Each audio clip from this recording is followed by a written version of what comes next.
Okay. Hi, everybody. This is Michelle with the Country Note, and today I'm with Conor Clemmons. With warm vocals, a knack for sing-along hooks, and a storyteller's heart, Conor Clemmons is quickly carving his lane in Nashville's country pop scene. With the release of his new single, Nothing Like Love, coming out 10/17, and gearing up for his first ever headline show, Conor is proving he's a rising voice to watch in 2025. Welcome, Conor.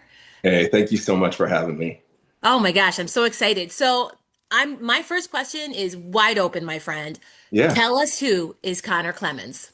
Yeah. Conor Clemmons is a little boy from Charlotte, North Carolina, who grew up with a single mom who just told him that anything was possible. And in 2013, moved to Nashville to chase a dream that I've avidly given everything that I have to. Nashville has become my second home. And like you just said, I've spent the last 14 years carving my way through this industry just to be able to deliver something special to the world that hopefully finds its way to the people who need it. That's awesome. That's really awesome. So you have a new single coming out. I've been listening to your music quite a bit the Yeah, last couple weeks, but and I love your sound. It's definitely pop. It's definitely country. It's definitely sounds like the music that we're hearing today in country. That really, right. what I love about it is it appeals to so many, right? It appeals to the masses. There's not really like you can't pigeonhole music into one genre. There's so much Sure. genre bending right now, which I Yeah, love. I'll dare say a lot of that started with like the likes of like a Colt Ford, right? Who did all sure. that hip hop and rap stuff. Yeah. But yours is just so, it just appeals to the masses. So I want to talk about your new single, Nothing Like Love. It blends that storytelling with sing-along charm, and I've watched the teasers because I was just on TikTok watching the Okay. teasers. So I love it. So when you do those, I love teasers by the way because it makes people want more and it gets Yeah. people amped up. What inspired the song, and what do you hope listeners will feel when they hear it? Yeah, so the inspiration behind the song came more so from the intent of the sound. I got with my buddies Griffin Palmer and Mitch Clark, who are my co-writers on the song. And in that session, I said, man, I just wish that we could tap back into that late 90s, early 2000s, like Rascal Flatts, where soul music Yeah. was making its way into country paired with like very vivid storytelling. And so we came up with like, let's see if we could pair Dan and Shay with old school Rascal Flats and tell a really sweet story. And so that was the intent behind it. And as far as like where we landed, I think we hit the nail on the head. It is something that is a little bit outside of the box for me, but also taps into the roots of like the country music that I grew up loving, and I am so excited about it. That's awesome. I love to hear that. You've shared the stage with some pretty big artists. I'm thinking Yeah, Walker Hayes, Danielle Bradbury, and even Waka Flock of Flame. This is yeah, when I talk about genre bending. This is what I'm talking about. And that's why people love country music right now. yeah. What's been your most unexpected or unforgettable moment of those experiences? Oh man, I would probably have to say the Waka Flocka Flame experience, just in general, because um, it was a very unique pairing. It was at a large university. We were doing their spring fling, and the school specifically wanted me because they felt as though like I brought an energy that paired well with Waka's energy. So they didn't care that it was a country artist. They wanted my like high level energy to set him up for his set. And honestly, it is what I'm known for. Like you put me on stage and I tell everybody, you better bring a sweat rag and brace yourself because like we are gonna have a good time. And so the ability to be able to be an entertainer that puts on a show that it doesn't really matter the genre that I'm presenting, everybody enjoys it and has a good time has always been a goal of mine. That's awesome. I love that. Um, you'll find my husband when we come to a show, you'll find us in the pit, because we love Okay. that energy, like we're not sitting down and even if we're in the stands, we're not sitting down, but Yep. like that's what we love about a show is folks who bring the energy. And there's plenty of artists we like that don't have energy and we still like their music. But when I Sure. go to a show, that's what I want to do. I want to, Give me my sweat rag. Yes, come on. Come on. Then you need to be at my show. I think so. That's what I'm Yes, saying. ma'am. I wish I could be there October 23rd, but I can't. I'm gonna be in Nashville in February, and I'm gonna be in Nashville in November. So if there's something Okay. coming up, you let us know because the Yes, country note will ma'am. come out and support for sure. Would love it. So I know it's October. Is it October 23rd? Yes, ma'am. October Yes. 23rd. So tell us about that and what does this milestone mean for you personally and professionally? Yeah, I just celebrated 14 years in Nashville, which has Wow. flown by. Um, and to be at a place where I am headlining my very first show here in town, I've done so much outside of town. I think you move to Nashville, and the dream is like to be able to do this. It's so much Mhm. harder though because like I got signed to touring in 2018 and everything that I was doing was outside of Nashville. So I was successfully making money, earning a living, taking my band on the road, but very few opportunities were here in Tennessee, Mm. specifically in Nashville. And I played smaller things. I played CMA Fest. I played, showcases, things of that sort. But to be able to finally have a repertoire that lands me a large enough show that I can say this is mine, and the industry be able to come, my friends and family be able to come. It is something that I know for a fact I will never forget. While also at the same time, I'm pouring everything into it, and is going to be something that I am hoping makes a mark on this city. That's amazing. I Yeah. love that. So let's talk about the other thing that's actually pretty impressive. You're a 2025 CMA member ambassador. Yes, ma'am. What is that? So for the layman who doesn't understand, I'm a CMA member, Yes, ma'am. not an industry tier member yet, but I'm a Okay. member and I'm proud of that, just to be involved in the CMA community. So tell your audience, what does that mean? Yeah. So this is the inaugural year of the CMA Ambassador Program. And luckily, I have, over the course of the years of being here, I've been able to be involved with CMA on multiple different levels. I walked red carpet for CMA Awards last year for the very first time. I've played CMA Fest multiple times. But then I also, side note, during COVID, started an event production company that now they work hand in hand with my company. So I know the people, I know the teams. One of the specific events that we've gotten to partner with them on was it's called MTOE, Music of Teachers Excellence. And they bring in teachers from all over the country and honor them for their work Hmm. that they're doing within the music industry. And so getting to see the actual work of CMA, the CMA Foundation, their heartbeat as far as way more than putting on an award show and Yeah. putting on a festival, has really shaped my passion for CMA. And at the beginning of the year, they launched that they presented that they were going to do this program, and I had a couple of people say, we would love for you to at least submit, and I did, and I was chosen. And so our focus upon getting chosen for the year has been really just driving attention to membership. There's so many people that just don't know uh, Yeah. that they have the ability to be a member. Uh, Yeah. and then the benefits of becoming a member, from small, like huge things. When I became a member as an independent artist who was not working a 9 to 5 corporate job, the ability for me to be able to apply to have insurance, health insurance, Hmm. was massive for me. And then just the involvement in programs and getting to meet people and getting to go to different events and represent CMA Foundation has been enormous. And I will say, we are proud to say that as of like this point in the year, we all came on board in between March of this year and now we've had over 900 new applications for membership, which they normally in a year, I think we're bringing in about 180 membership Wow. applications. And I'm one of so, them.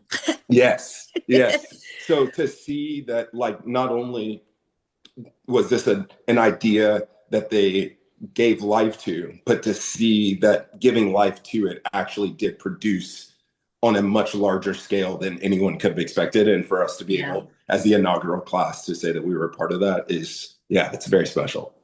It is very special. So you mentioned something that most folks don't realize. It's not that difficult to become a member, Not right? at all. There's different tiers of membership, obviously, that, have different opportunities in each tier, but the education is there for every tier. Yep. And you mentioned the teacher piece, Yep. which, I've thought about for some of my, even my own staff, because we actually work with Broadway, some of our students. So Okay. like there's just so many opportunities for folks out there that they just don't realize. You just sort of have Mhm. to dig a little bit to find them. So that's very Yep. exciting that the membership has grown that much in Yes. this year. So Yeah. congratulations on that. Thank you. That's a really great, that's a great thing to put on your resume, and it's really special. Thank you. Your music is often described as heartfelt storytelling Mhm. with modern country pop sensibilities. I'd say that's pretty accurate. And you've already answered this kind of, but this is just sort of my follow-up question, and then I have another question Mhm. to close with. When fans leave your show, what do you want them to take away? Mhm. Besides you want them to have a good time and be energized, what do you want them to take away from Conor Clemmons? Yeah. So when I was 16 years old, I had worked all summer to save to buy my very first concert ticket. So the ticket that I purchased wasn't given to me, my family member, nothing like that. It was the concert that I chose and worked to go to. And it was to see Garth Brooks at the Charlotte Coliseum. And myself and my best friend at the time, both, we just worked all summer, saved money, Wow. bought our tickets. We were 3 rows from the top of the Coliseum. So like the nose bleeds. Right. And I will never forget when the show ended and the lights came on. Uh, I felt as though Garth had put on a show that made me feel like I was on the front row. It was Wow. as if he touched everyone. It didn't matter where you were in the arena, everyone had the same experience. And it was one of those things that as an adult now I look back on and realize how special it was, that it wasn't how much you paid. It wasn't if you were in a box and you were being treated special. Like the experience was universal.